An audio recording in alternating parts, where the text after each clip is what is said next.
கர்ப்பமாக்கிய வாலிபர் கைது. சேலம் கிச்சிபாளையம் பகுதியைச் சேர்ந்தவர் சதாம் உசேன்.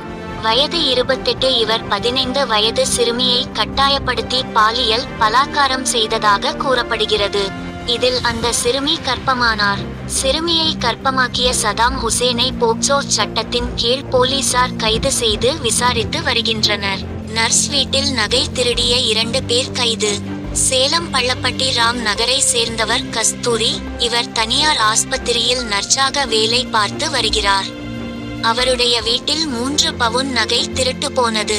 இது சம்பந்தமாக திருச்செங்கோடு பகுதியைச் சேர்ந்த ஹரிச்சந்திரன் மற்றும் சேலத்தைச் சேர்ந்த 17 வயது சிறுவனை பள்ளப்பட்டி போலீசார் கைது செய்து அவர்களிடம் இருந்த நகையை மீட்டனர்.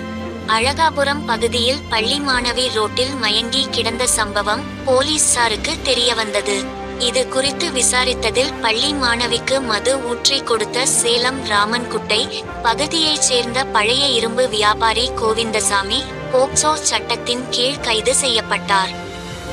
சேலம் தாரமங்கலத்தில் உள்ள ஒரு டாஸ்மாக் கடையில் பணிபுரியும் கஜேந்திரன் என்ற மேற்பார்வையாளர் சரியாக வேலைக்கு வராத காரணத்தினால் அவருக்கு பணியிடை நீக்கம் செய்து டாஸ்மாக் மாவட்ட மேலாளர் தனஞ்சயன் உத்தரவிட்டுள்ளார்.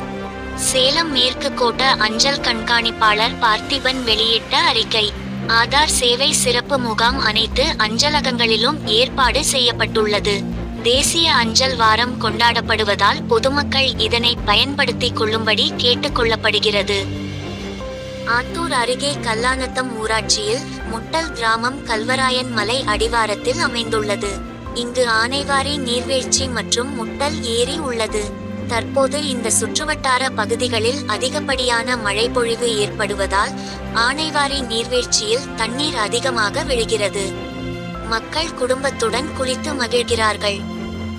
சேலம் மாவட்டம் கொங்கணாபுரம் ஒன்றியம் கச்சுவள்ளி கிராமம் எட்டிக்குட்டை மேடு பகுதியில் 5 கோடி ரூபாய் மதிப்பீட்டில் கட்டப்பட்ட ஆசிரியர் பயிற்சி கல்லூரியை அப்போதைய முதலமைச்சர் எடப்பாடி பழனிசாமி திறந்து வைத்தார். 200 மாணவர்கள் பயிலும் வகையில் இந்த கல்லூரி கட்டமைப்பு வசதி கொண்டது. ஆனால் 5 ஆண்டுகள் ஆகியும் இன்னும் பயன்பாட்டுக்கு வராத காரணத்தினால் புதர்மண்டி சமூக விரோதிகளின் கூடாரமாக மாறி உள்ளது. இதனால் இப்பகுதியைச் சேர்ந்த மாணவர்கள் ஈரோடு, நாமக்கல் உள்ளிட்ட தனியார் கல்லூரிகளில் கூடுதல் கட்டணம் கொடுத்து நீண்ட தூர பயணம் மேற்கொண்டு படித்து வருகிறார்கள். சேலம் மாவட்டம் அயோத்தியப்பட்டினம் அருகே அரசு நாட்டாமங்கலம் பகுதியில் குடிகாரர்களுக்கு இடையே ஏற்பட்ட தகராறில் தன் மகனை விலக்கிவிட சென்ற கூலி தொழிலாளி நேரு கீழே விழுந்து மயக்கம் அடைந்தார். அவரை சேலம் அரசு மருத்துவமனைக்கு கொண்டு சென்றனர். ஆனால் வழியிலேயே இறந்து விட்டதாக டாக்டர்கள் தெரிவித்தனர்.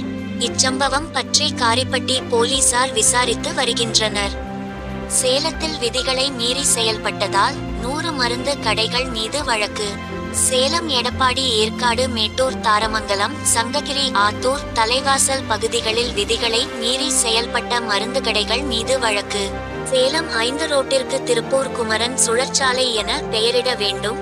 தாரை குமரவேலு வேண்டுகோள் விடுத்து திருப்பூர் குமரனின் 121வது பிறந்த நாளுக்கு 5 ரோட்டில் உள்ள திருப்பூர் குமரனின் சிலைக்கு மாலை அணிவித்து மரியாதை செலுத்தினார்.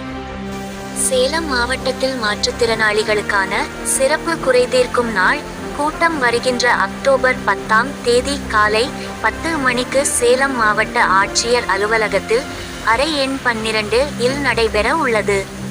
மாற்றுத்திறனாளிகள் தங்கள் கோரிக்கை மனுக்களை ஆதார் அட்டை நகலுடன் தந்து பயன் பெறலாம்.